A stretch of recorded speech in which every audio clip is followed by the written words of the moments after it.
Are you with me? Are you with me? With jechuun maal jechuudha? With jechuun waliin.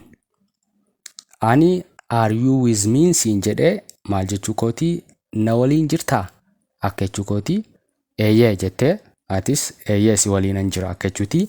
With jechuun waliin akka jechuuti. Egaa hordoftoota keenya jechi isheen sadaffaa kutaa saglaffaa kana keessatti waliin ilaallu with kan jettudha. With jechuun waliin akka jechuuti. Gara Oromiffaatti yeroo hiikamu hiikaa biraas ni qaba. Garuu ammaaf isheen tokkoffaa waliin jechuudhaaf ingiliffaan with jettanii dubbachuu ni dandeessu. Mee fakkeenya fudhannee ilaallu. Fakkeenyaaf I am with my friends. I am jechuun ani. I am ani. With jechuun waliin. My jechuun kankoo. My jechuun kankoo.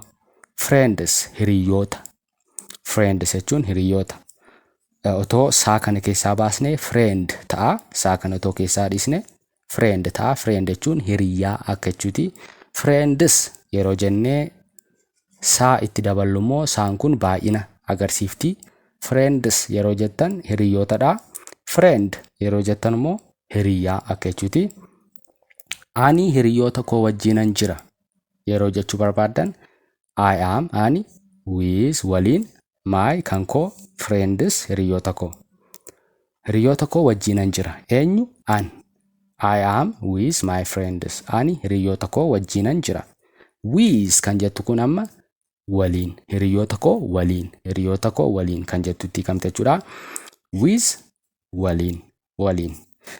Fakkeenyi inni lammaffaa I like bread with a cup of tea. Like jechuun wanta tokko fedhuudha yookaan wanti tokko yoo isinitti tole I like jettu. Bread jechuun immoo daabboo. Bread kana dura ilaalleerra. Bread jechuun daabboo akka jechuuti. With a cup of tea. Tea jechuun immoo shaayee. Tea shaayee ganama dhugnu jechuudha. Namni kun I kan jedhamu kun maal jechaa jira? I jechuun an akka jechuuti. An daabboo shaayii waliinan jaalladha. Nama daabboo shaayii waliin jaallatutu hima kana dubbate jechuudha. Daabboo shaayii waliinan jaalladha yoo jechuu barbaadan I like bread with a cup of tea. Cup jechuun burcuqoo shaayiitti dhugnuudha. Amma jechi with jettu as keessatti maal jechuudha? Waliin.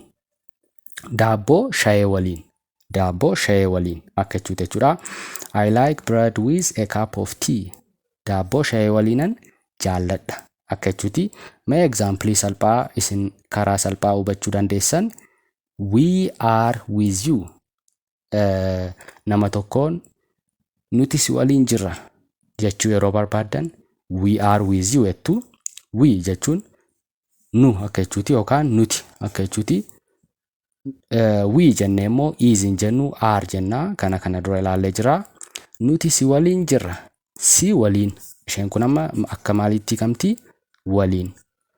We are with you. You kan jettu kun ammas keessatti si. Nuti si waliin jirra.